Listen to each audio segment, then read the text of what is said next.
What is up, guys? Welcome to episode 9 of the Ask a Creator Economist podcast. I'm joined here by my two normal co hosts, Thomas Euler and Jonas Rubel. And Hey we guys. have an awesome guest in Nikola. I usually butcher names, but it's Nikola Sokolov, right? And You're he getting it is, exactly right. all right. And I'm using LinkedIn to help me over here. And he is the CEO of Influencers.club, one of the leading influencer marketing agencies that we know of. Nikola, thank you for joining us on the podcast, man. We're happy to have you.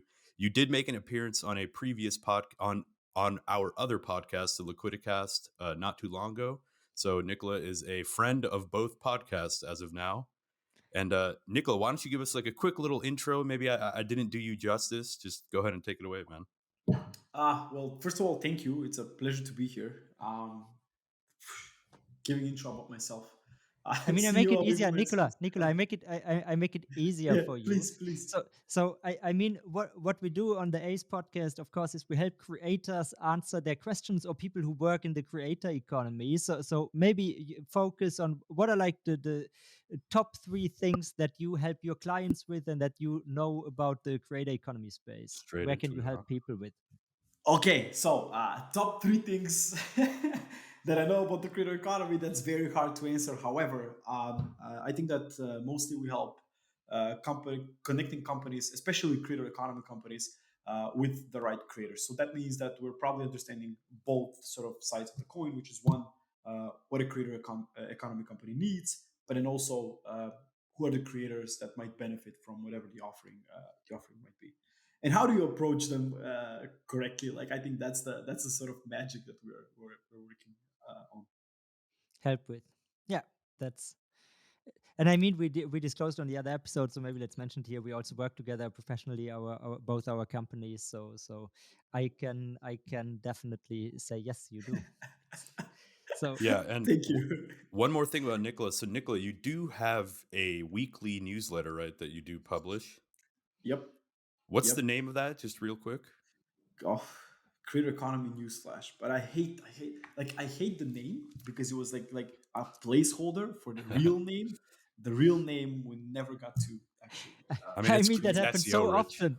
Yeah, I mean that is the way how it goes most of the time. You have a Yeah. placeholder title, and then the placeholder title just sticks. By the way, I we think can do. our Liquidicast podcast was also like an intermediary name, and then we just never Uh, got to touch it again. I mean, it's same We with just went with it. it's same with our company name. Like, it was in the beginning because this was like a total side project for me and my brother, and it was like we were searching for names with influencers, and then we picked a totally random name, and then I see a notification on Google saying that Influencers.club, which is a premium domain, is available for like $150. So I'm like, So seems interesting. Let's get it. But yeah. nobody knew at the time that we were actually building a company because it was supposed to be a side project. Yeah. So Now, now we're called Influencers.club.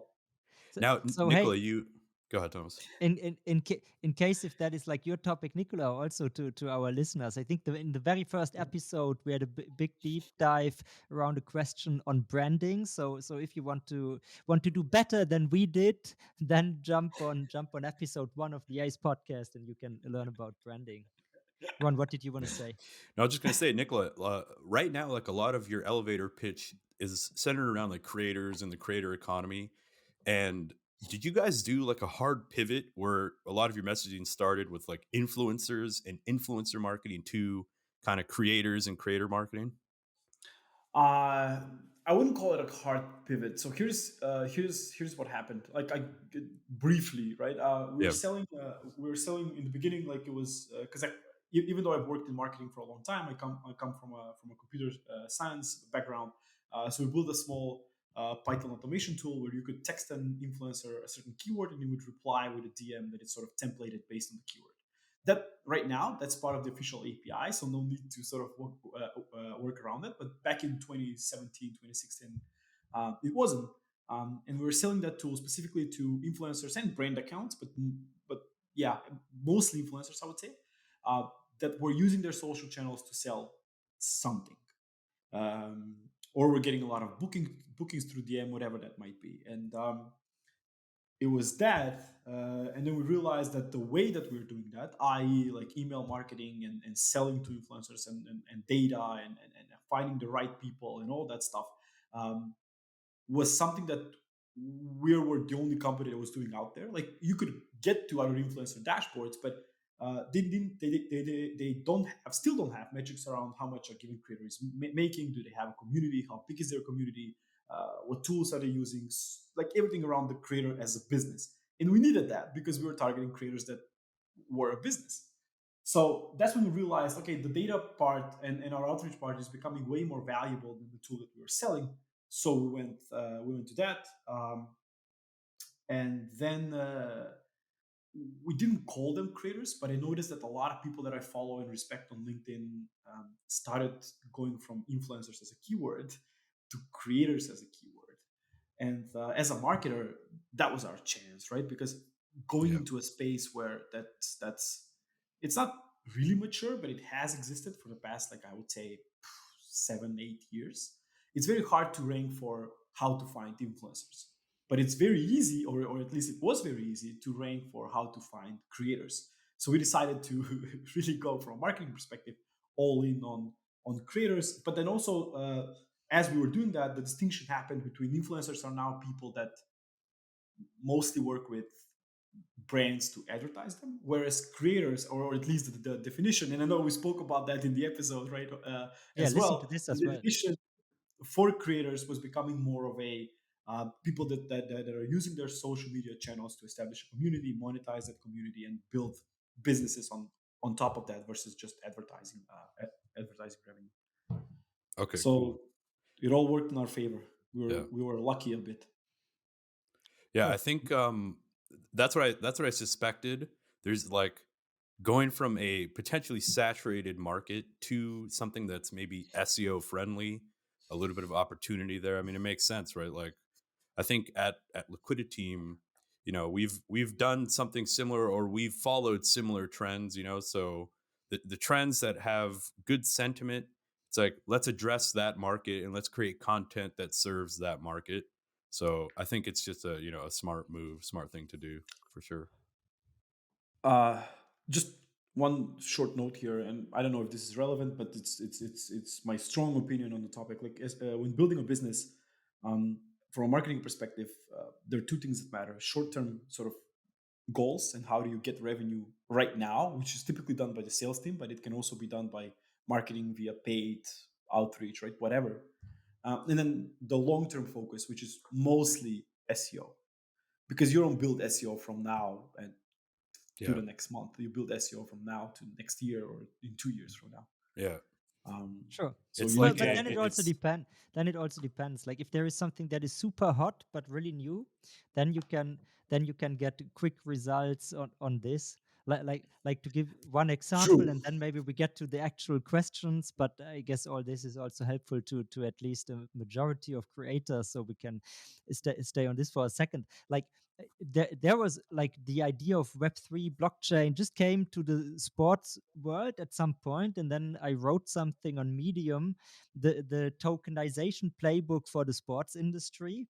And to this day, that is something that people reference, that people read. And back then, it was like, I would say, depending on your search term, but definitely first results page on Google for everything around tokenization, blockchain, and Mm. sports. At least for a while, and I still think that it does well. And that is, of course, like creator economy, when it was a brand new thing that people just started talking about. If you write a few good things about it, then you can already get kickstarted in SEO terms. But of course, like, tech Absolutely. is a great industry and a good market to be in, where you have this all the time because new trends come up, new developments.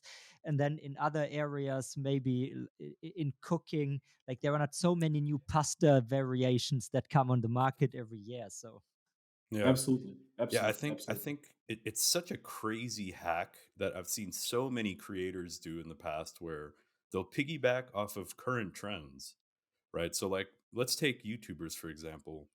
I know uh, tons of YouTubers who have popped off and become like very popular YouTubers by simply making like movie reviews about currently hot, like, Marvel movies, and they'd make one good movie review that would go viral, and boom, they're a creator now. They've got 30, 40, 50K subs, and then it snowballs after that. And I think it's a hack that not a lot of early or young creators tend to do, right? Like they kind of take like what you said, Nikola. They kind of take this like long-term approach. Like, let me make sure I cover my bases and cover every SEO term that has to do with my niche. Let me build a hub and spoke thing where I have, you know, pillar content with subcategory content, longer tail keyword articles that stem from it, and they utilize this long-term approach. And it's like, bro, why not just make like a super raw video about you talking about, you know, the SpaceX launch? You might get like, you know, 20,000 views just from doing that. I know those are two completely different business models. I'm just saying, I don't think creators use that enough. Where it's like, let me just jump onto And We hot used to, you trends. see an even yeah, we used to quicker call it turnaround views on tracking. Twitter. I mean, on Twitter, with all these threads on, hey, here's 10 tips for how to use ChatGPT correctly. I mean, there you see this even more fast paced, where people just hop on a trend. A new tool is especially the AI world is basically the prime example for this. Like every day there's a new tool coming out, and I bet there's a ton of people out there that just by this one popular thread, I mean, I myself follow a lot of new people, or started following a bunch of new From people AI. these last few weeks. Because if they have like 2 or 3 good threads on putting stuff together, then I feel like, hey, why not give it a shot? Bro, but have you seen these memes? I think it's like the Peter Parker Spider-Man meme where he has his glasses off and then he puts his glasses on, and then it's like Web3 company becomes AI company once his once his glasses are on. So yeah, I mean, people Haven't follow seen trends. That's just how it is. Yeah, But yeah, that's how it guys, is. Let's you talk. want to head on Let, over to the questions? yeah, Emma. Let's go. Yes, Emma. So our first question comes from Emma with 2 M's. And here it is. I'll just go ahead and read the question. Do you guys think I should read the demo of the person, then the question at the end? I feel like that's a good.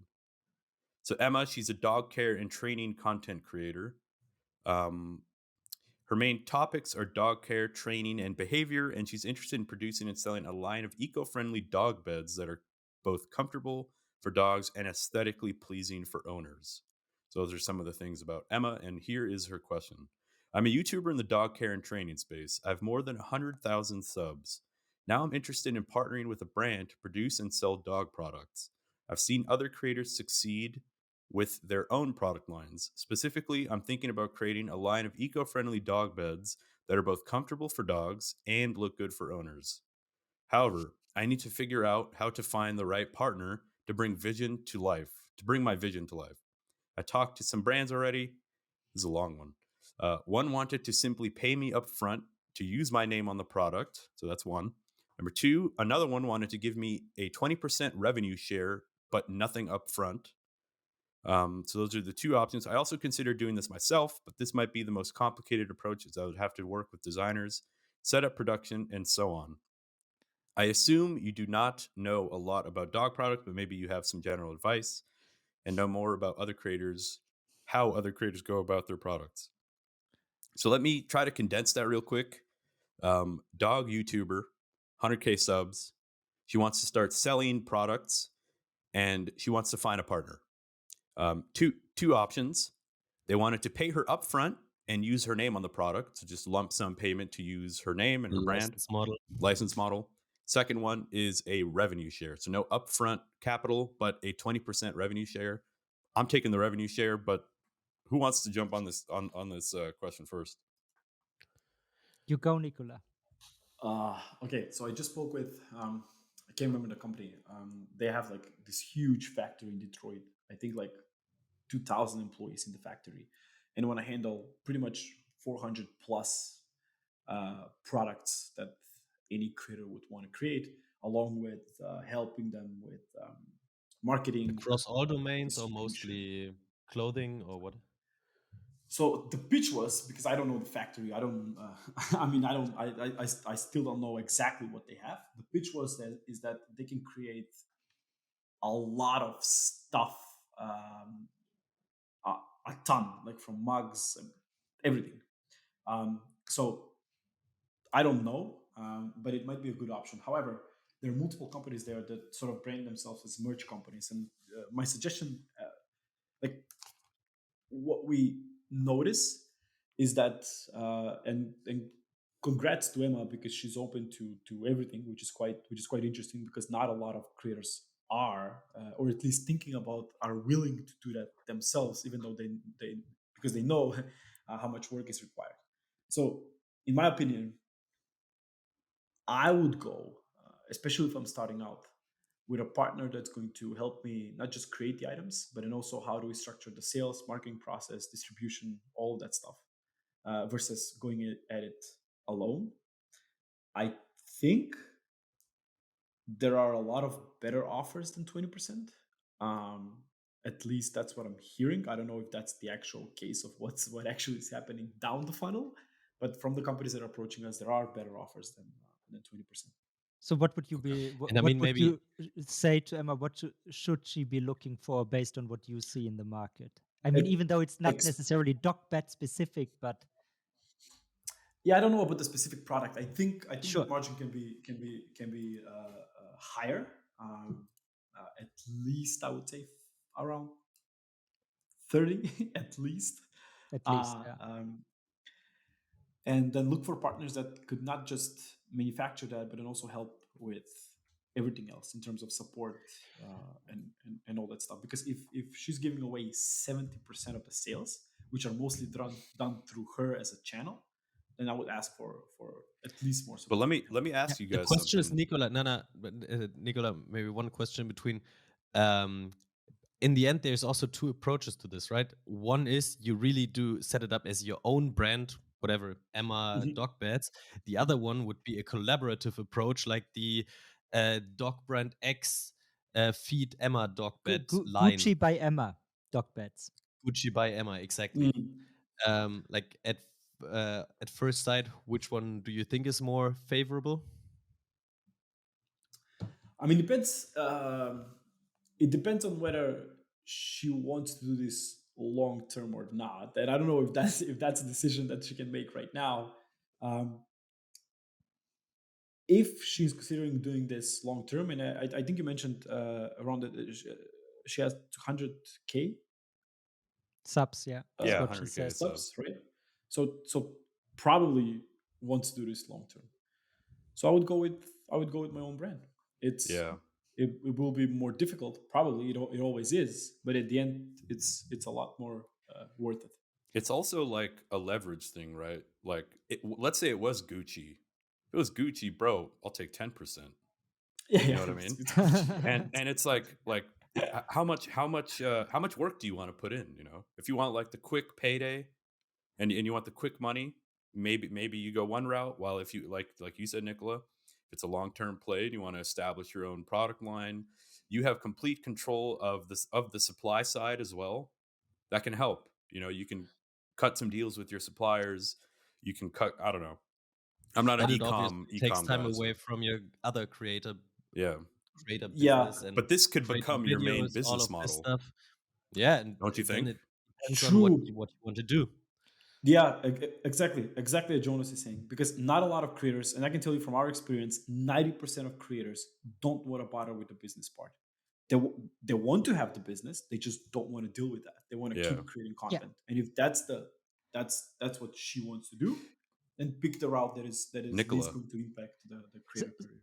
I mean, let's try to structure this a bit. So I think for the first thing that Nicola you said, and that I would definitely also recommend highly, is like build build a team and think about what you can provide and what you're good at. And what you are good at is you have established reach. And I think if you talk about docs, then your viewers on YouTube will also care about docs, so they are the perfect audience. So you bring the marketing, you bring the distribution, and I mean, every company or every model where you do it will be some direct to consumer, you order online business. So you will essentially be the main sales channel for this for this brand, except if it's a scenario like Jonas said, where there is an established strong brand that also brings some sales power to the thing. But if it's really your brand, then this will be the case. So you need a partner that has a strong team. I think you also allude to this fact yourself just by asking the question that you realize how complicated it is. So find somebody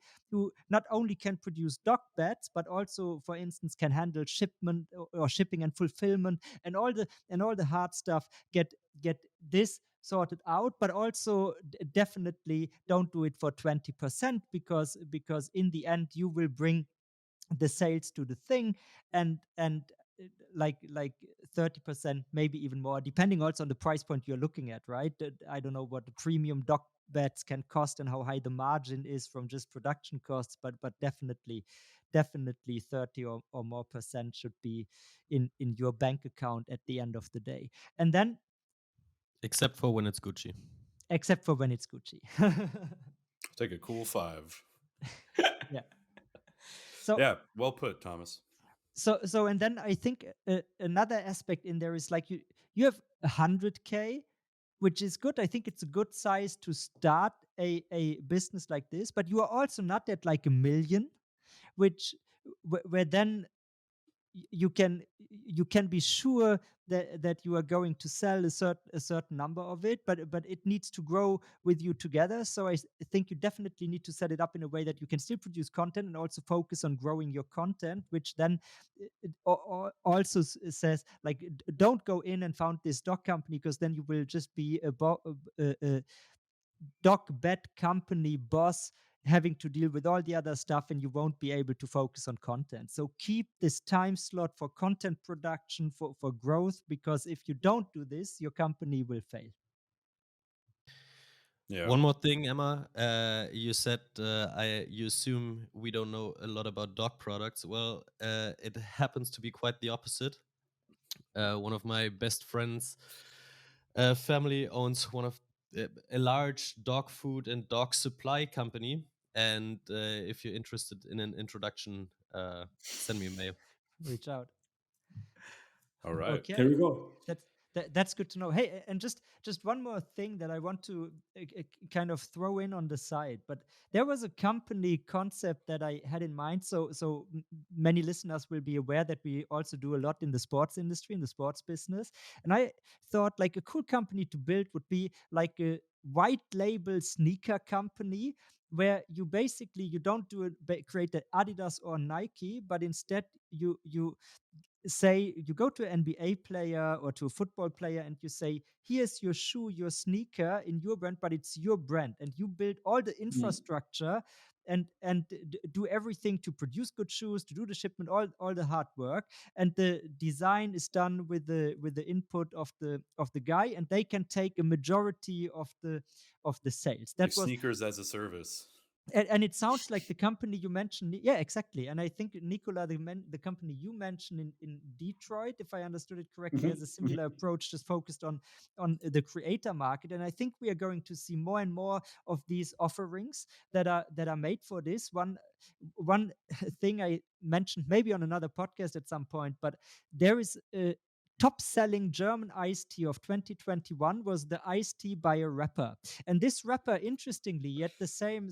I know some people in the rap industry here, and the guy, reliable source, told me, well, he also had the offer to do it like a big brand in the iced tea space and put his name somewhere on it next to the brand. But he said, no, I'm going to do it more myself. And it's like one of these companies that just basically does the back end in tech terms, right? They provide the back end, but it's his iced tea, his brand, high ref share, and so on. It was the top selling iced tea amongst all iced teas in this year, and that speaks to the power that these personal brands have. Of course, like a big rap star is maybe still a bit different than a YouTuber, but in the right category with I mean 100K in dog training stuff is already significant, I suppose, without being an expert at all.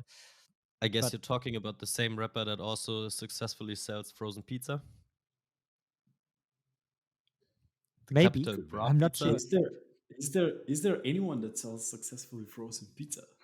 Yeah. That's quite His- that's quite the it's the same guy. accomplishment. Bra tea, and I don't know what they call the pizza. Capital But it's Bra. also Yeah. Is it Yeah. capital bro? Okay. Yeah, Yeah. he's doing everything. Yeah. Bro, Nikola, I And this promise, pizza is Nikola, good. Nikola, I promise this is only the second time we've brought up the iced tea. Because I think in the last episode that we were on, we Yeah, also. we were talking. And then, but what's funny enough is that when I initially spoke with Thomas to be in the first place, like we had an hour-long conversation because we were talking about stuff, and we also brought up that rapper. So it's my I will third never time. mention it again. No. We've got Elon Musk mentions at 9, Ice-T at 2. This is now the Elon Musk and Ice-T podcast. But no, that was great. Yeah. Definitely good Awesome. input, guys. Thomas, thank you for packing that. And does anyone have any other thoughts on that? Nope. I think we ended it All right. on a good I think I'm note. good. Emma, if you do have any other questions from a growth, audience building, or anything else creator economy, please do submit another question and we'd be happy to get to that. And if there aren't any other comments, we'll just go ahead and head over to question 2.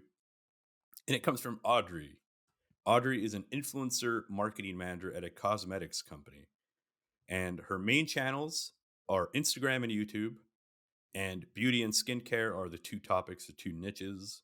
And that's about it from Audrey. And here is the question. As an influencer marketing manager at a cosmetics company, I'm responsible for identifying and partnering with influencers to promote our products. However, I'm finding it increasingly difficult to find influencers who are not already working with our direct competitors and who align with our brand's values. How can I identify and partner with the right influencers to promote our brand and ensure that our influencer marketing campaigns stand out in a crowded space? Okay. Who's taking this first? I have an extremely complex answer, but I'll try to Sure. simplify it a bit. So this is what we started exploring. It's first of all on a lot of the influencer platforms, including ours, you can say like I don't want people that have worked, or you can exclude people that have worked with similar brands. Then what I think also people need to realize is that especially in that space, like everybody is working with influencers, so it's hard to find them, and there aren't that many. So if you're trying to find influencers that have more than 1 million followers and are not working with your competitors, then good luck, Good right? luck. It's not it's not that doable. However, I'm under an NDA, but we're going to publish soon a report on the creator economy with one of the biggest, if not the biggest skincare brand in the world.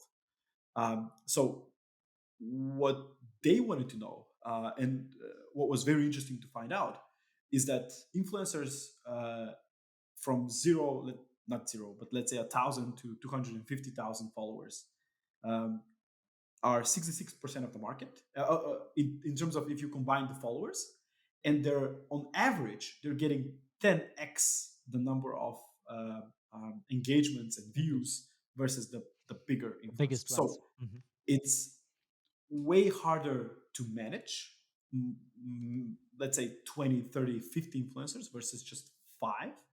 But I think that's where the opportunity is right now. So get the small While ones. you mentioned these numbers, maybe do you also have an insight into when you compare these smaller accounts from 1,000 to 250 versus the larger ones, how much of the volume in terms of money is going to the smaller creator influencer category and the larger one? So that's very tough to say when it comes to the volume of money that it's going that way. Very tough. That's not that it's there's no transparent insights right now in the industry about that part. But it was very interesting to figure out that the average engagement, for example, is around 10% for the smaller ones, on average, 1,000 to 250,000, versus 1% for the bigger ones. So our suggestion there was like, even though you're the biggest brand out there, try to work with many smaller influencers, because that's where we think the opportunity is right now, versus just Like micro, right? Working with Micro Well, influencers. That's I what wouldn't people. even I wouldn't even consider them micro. Like somebody that has 150,000 followers, they're Yeah. That's they're not pretty. micro. That's not micro. Yeah, exactly. But it's still not 10 million. It's not 20 million. It's not the Yeah. Kardashians, right? Yeah, So it's not that's like it's not like a Super Bowl ad equivalent for yeah, creators. Yeah. This is much yeah. more being on like a niche channel. Exactly.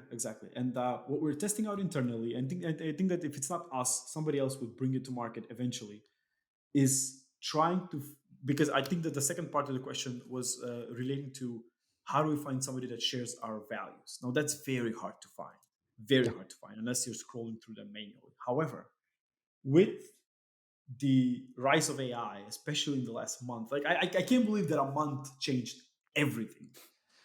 Um, I was personally like I this is not part of the conversation, but I get up every morning excited as I'm in high school about what ChatGPT and AI can do for the world. So I'm still on the positive side. I don't know what were your other comments about Elon Musk and all of that, but I'm still positive that this will positively impact our lives. But we started analyzing influencers with ChatGPT based on captions, based on what they're posting about, based on hashtags they use, and so on. It's crazy how you can sift through influencers only by their captions, bio, again, hashtags, to find somebody that matches your brand values. So you can say, like, I have all of these influencers, here's what they're posting about. Tell me somebody that has, again, random stuff here, but somebody that is a Christian, has family values, blah, blah, blah, right? So it's that is unheard of right now. But I think that it's And is doable that, if you try to, yeah. if you had to guess, is that just like keyword sentiment, or like how does that, how do you think that, I mean, probably not even I an interesting question. I Pretty asked, much exactly like that.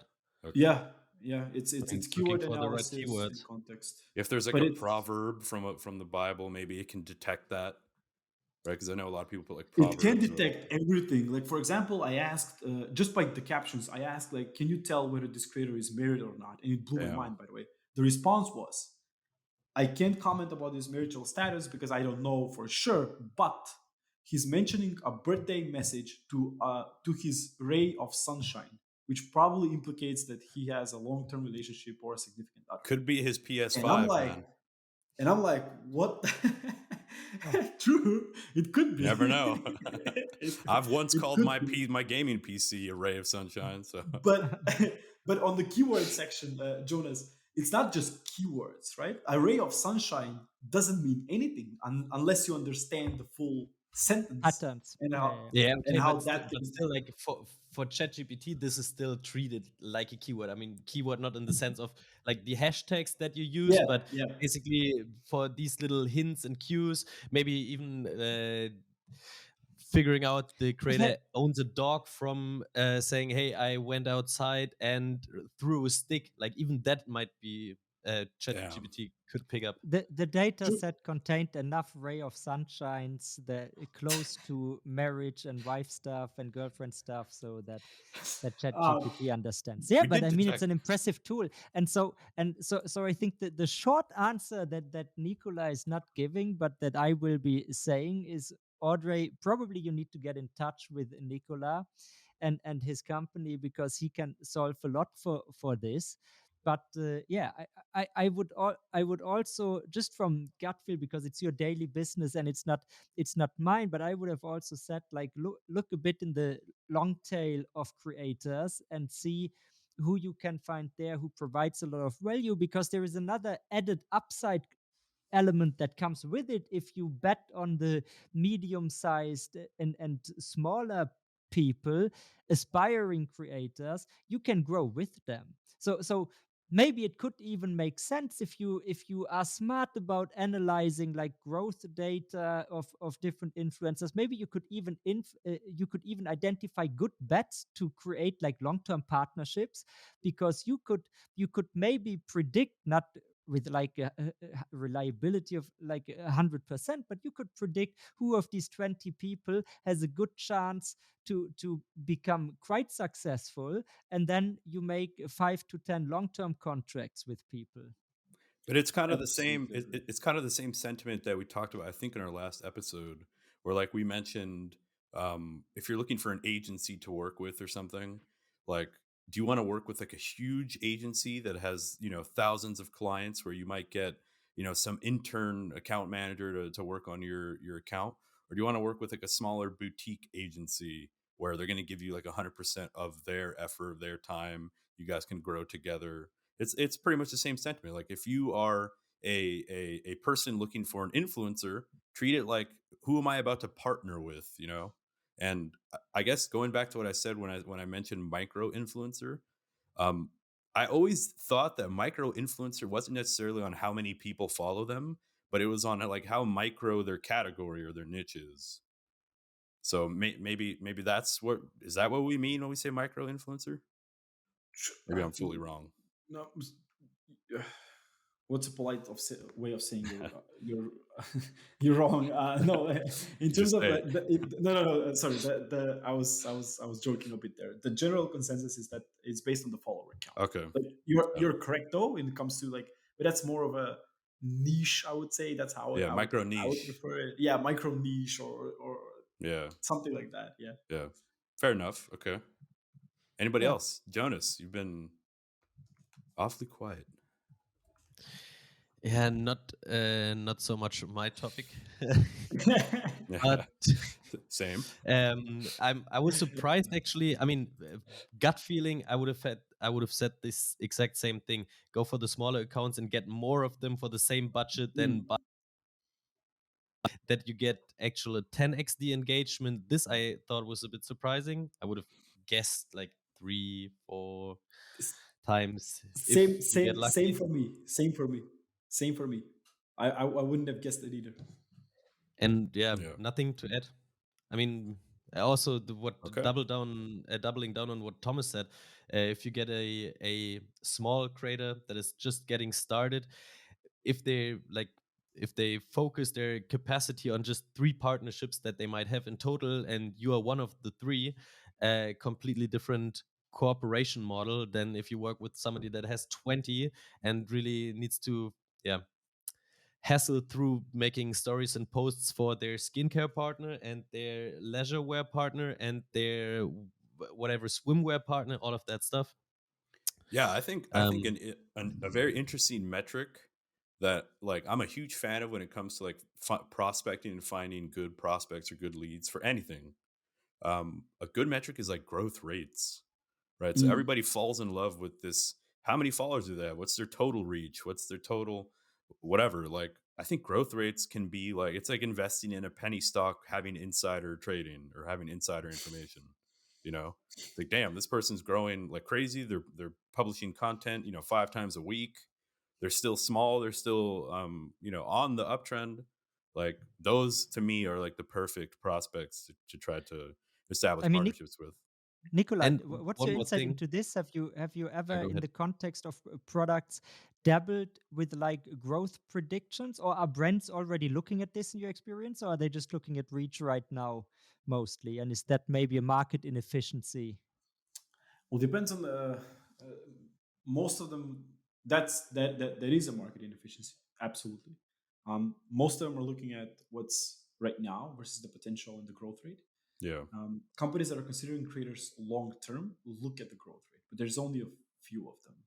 Because if a campaign needs to be executed, and I understand that, right? Like if a company wants to execute a influencer campaign right now, then the influencer marketing manager has to do that right now. There's no benefit. He's got to meet with C-level and give his report on how his campaign produced, right? Exactly. He can't be like, oh, but guys, don't worry though, man. The potential, Exactly. He's got his own. Yeah.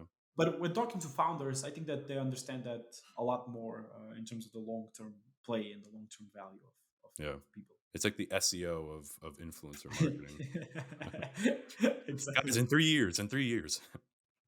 One last aspect we didn't discuss with regards to this question is obviously there's a personal component to this. So once you've identified some people, like hop on a call, is some people you just don't, you're not going to be able, you don't want to work with simply because the chemistry is not there. And if if you just get along, if you feel there's a vibe, the entire collaboration is more likely to be fruitful and be positive for both parties than if the metrics are great but you don't really get along. But I guess that's not. We can attest to that. We've had some meetings with some really cool creators in recent times, and like I've been on a couple calls with Jonas. awesome creators, the energy, just the vibes, and like those are the people you just know, like, okay, this is somebody You that I feel it want to in the work with. first minute if you vibe or not. Yeah, Yeah, exactly. yeah, yeah, absolutely, Yeah. absolutely. It's same with hiring.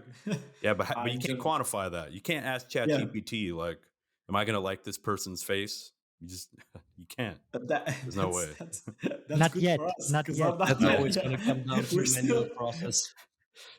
we're still relevant. I'd be At out of a least job. a lot of us will be. Yeah. Just to add something at the end of this. Part of that survey that we're doing for the creator economy, we're also asking creators what do they think about brand collaborations, how they're doing brand collaborations, what are the problems, and so on. We analyzed about 1,000 results, so 1,000 creators answered that survey. The number one thing that creators want is long-term partnerships. So it's not the number one thing that they would sort of change is that they would want more long-term partnership versus short-term. So something to think about there as well, because Yeah. that's what creators want, and companies should want to, ideally. And I mean, Wait. you could maybe Oh, get great discounts at this. I believe like so many creators in a certain size. If you would offer them like a annual deal for multiple years, and if they Mm, grow, especially if you put these together, right? You make long term partnerships. You try to spot the talents. You make a few bets. Don't just make one. Take a VC approach almost, right? Where you mm. say, okay, these spray and 20 pray. creators are my bet, and you get a really cheap rate, and if just one of them explodes and gets really big and you have it locked down in like a 5-year contract, 4-year contract, this can be money super well spent. Yeah. But yeah, it's more work because you have to deal with 20 individuals. But then what do you think, last question in on that I have to you, Nikola, on that question number 2, is like, what do you think about these portals? I mean, you have many services now where influencers, people can sign up. That's you usually don't find the super big accounts and the biggest people, but you find like this, probably the sweet spot of creators you were talking about on these platforms, and then brands can put a campaign up there, and then the people, the influencers can select if they want to take this deal and work on this. Is that something that you find useful? What's your I or your client's experience? I find it useful, yes. Long term as a company, like we didn't want to create that. We could because we have like just in 2022 we have emailed this is crazy 9 million creators with around 50% open rate. So the idea at some point was like, is a creator community more valuable than what we're doing right now? Uh, our answer to that was no, simply because we think that as the world evolves, as more creators join, it's almost impossible to keep that platform like going for a longer period of time, especially if you have like 20, 30, 50,000 creators in there. Then if you have it's tough. It's a marketplace. You need brands, you also need creators. If you have more brands than creators, then these creators will be used a lot. But there are a lot of good ones there. So if that's an approach, I've seen it work many times. I'm not saying that it won't just because we as a company didn't choose it, but it really depends on the strategy and the goals. So is the typical strategy like maybe a creator, maybe not marketplace, but like maybe they do a conference, like an influencer conference once a year. They build an email list and then they have like a direct to creator, direct to influencer type of stream. Is that typically probably what works better? Like instead of give them a platform where they can interact with each other, let's just have like a conference or a physical event that we invite them to once a year, and boom, we have them on an email list that we can tap anytime we want. But what's the difference? Like if you have them Because you just don't on have the to tend email to it. list, It's not a year yeah, long thing that you have to tend to. It's like, well, no, an event true, once a year. true. But if you just have them on the email list, then you could get. I could give you that email if it's a Yeah, good enough true. offer. Then it doesn't matter if they attended the conference or not. Yeah, It Yeah, really doesn't. true. Uh, so Okay. yeah. Anyway, should we move on to the next question? Yeah. yeah, let's go, Julio.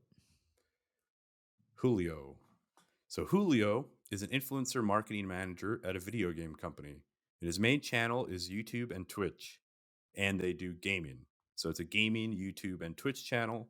Um, That's it from you, Julio. And here's his question. Or I think it's the other way around. Like it's just because our form that they need to fill out asks for main channels. I think it's maybe the main channels they want to be present on if they are managers, because Okay. that's also another marketing manager. No, that's what I Yeah. would assume. So I We work have in to deal with marketing. assumptions here on this podcast sometimes. Yeah, true that. So I work in marketing for a video game startup where I'm responsible for identifying and partnering with gaming influencers to promote our games. We do mostly simple mobile games with in-app purchases. One of the biggest challenges I'm facing is accurately tracking and measuring the impact of our influencer marketing campaigns on the company's sales. While we do have some tracking mechanisms in place, such as referral links and promo codes, I'm finding it difficult to attribute specific sales to individual campaigns and influencers. How can I improve our tracking and attribution methods to more accurately measure the ROI of our influencer marketing campaigns and identify opportunities for improvement? Okay, so he's got a tracking and attribution issue. I think that's a pretty common issue, I would imagine, right? I think Super track, common. yeah. So, does anyone want to jump in on this first? But also a pretty hard question to answer with that level of detail provided, I feel. Yeah. Yeah. I mean, in the end, if you work with creators, then you need unique. Each creator needs a unique link they use, and then you can attribute it. No, or is that too simplified a worldview? But sometimes the problem is, and we experience that as well. The problem is that, for example, let's say that we work with PairPop and we're emailing creators to join a specific challenge for PairPop. Now, 65% of the creators are attributed to the link. They click, they join PairPop. That's it. However, 35% of them, which is a big number, especially if we're counting like conversions from us as a channel, is driven through, we've mentioned PairPop in an email. So they go from mobile to Googling PairPop, signing up. They don't click on a link. So it's I think that's where the mismatch is, especially if influencers are advertising a product and they say like, oh, check out my link in bio, but you see the product and you see the name of the product, you might as well just find it. So that's where this sort of thing happens where, Sure. and it's a problem. It's a problem for a lot of companies. I don't know how to I solve guess it. the best opportunity you then have is what Julio also mentioned is the promotion codes within the app, because once you're a registered user and once you can get a benefit within the app already, then the attribution should work rather well again, because there's no way where you can lose them, like give them one in-app purchase for free or whatever. So I had a couple of things that I jotted down on like a couple of strategies. Maybe I can just like shotgun them real quick. So you already mentioned that he's doing tracking codes or individual links, right, for creators, and he said he's doing coupon codes. So another thing that he could test is, and maybe this might be difficult if you're like a solo creator, create personalized landing pages for each influencer. So you have a landing page and it's only for that influencer. That's one way that you could track better. I call them ghost pages, like a ghost landing page that's just for that creator. You can't usually navigate to it from your website. Another one is use lead magnets that are specific to each creator. So that's another one where if you do have a ghost page that's just for that creator, maybe you have a very specific lead magnet. Yeah, I will. Lead magnet. Yeah, so a lead magnet is some type of mechanism that you use where you say, here's something, give me your information, give me your email. So it can be a PDF, a digital product, it can be a white paper, webinar. If you're in B2B, like it's basically where you're trading value in exchange for their email. It could even be a newsletter. You know, we've had a couple of newsletter creators email us recently. So a newsletter is essentially a lead magnet, right? Like you're saying, hey, subscribe to my newsletter where I give you insights, analysis, tech analysis, whatever it is. In exchange, you're now on my email list. So that's essentially what you could do for each creator. Have a very specific lead magnet that's very specific to them, that'll convert well based on their audience and their needs.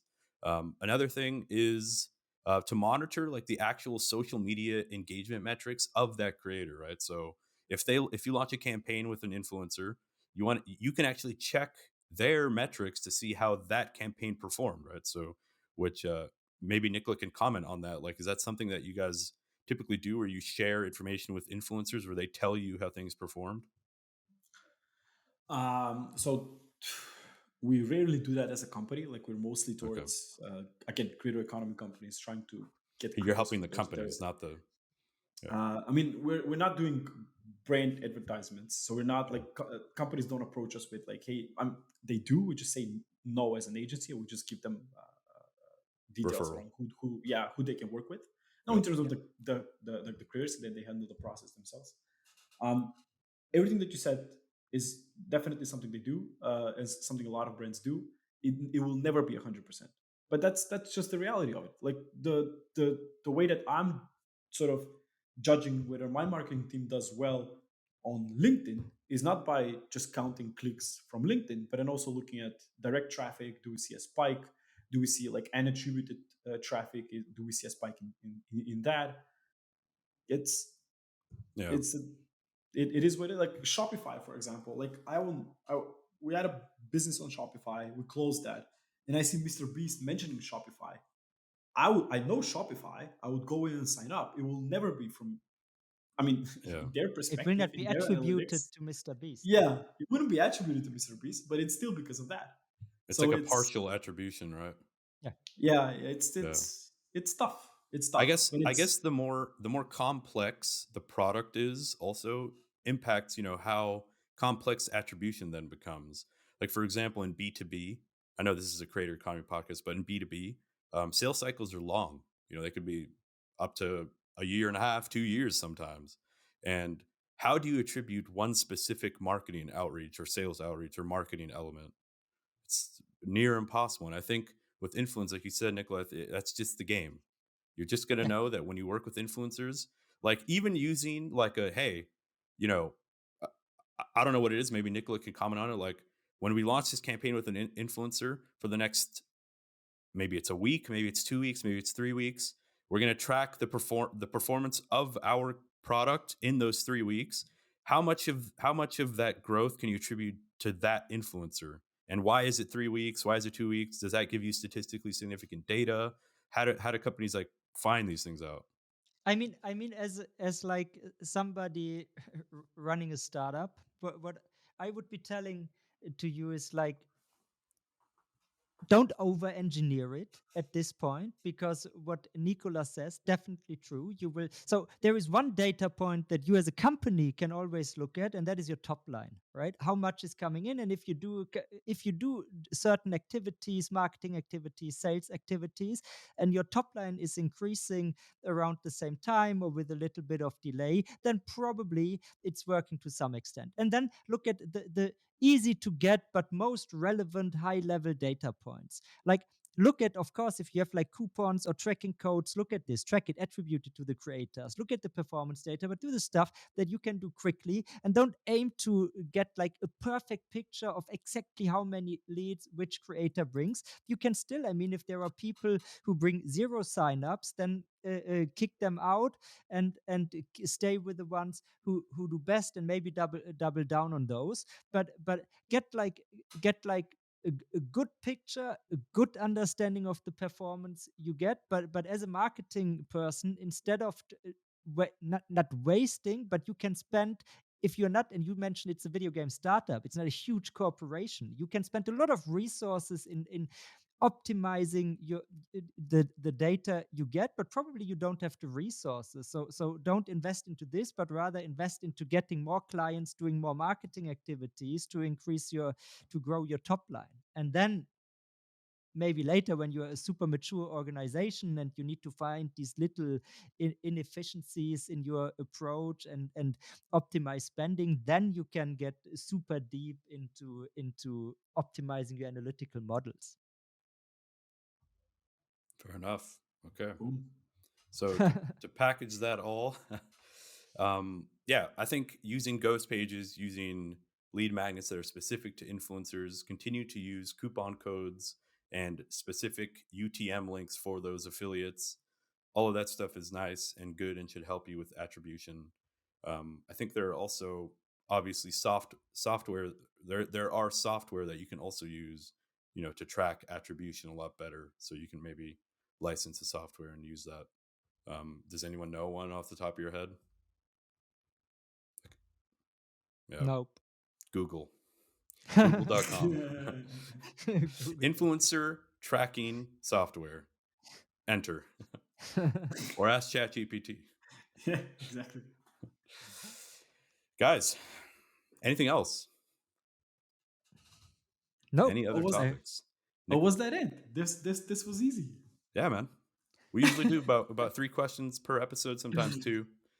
And yeah, just a conversational approach to Quora, or getting your answer, your questions answered in depth. So that's the way we approach it. I like it. Yeah, cool.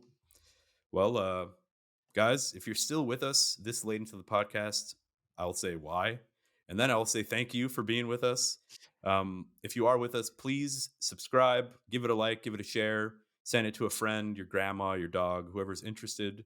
And yeah, 5 thank stars only. Yeah, give it a rating wherever it can be rated. If I see any 4 stars, you're getting blocked. And if you watch this stuff on YouTube, of course, hit the like button. The algorithms like Yeah. the like buttons. Yeah. Guys, Nikola, thank you for joining us, man. You're welcome. thank you as so much. always. It was All a right. pleasure. Yep. And we'll Thank see you, the guys. rest of you guys next week.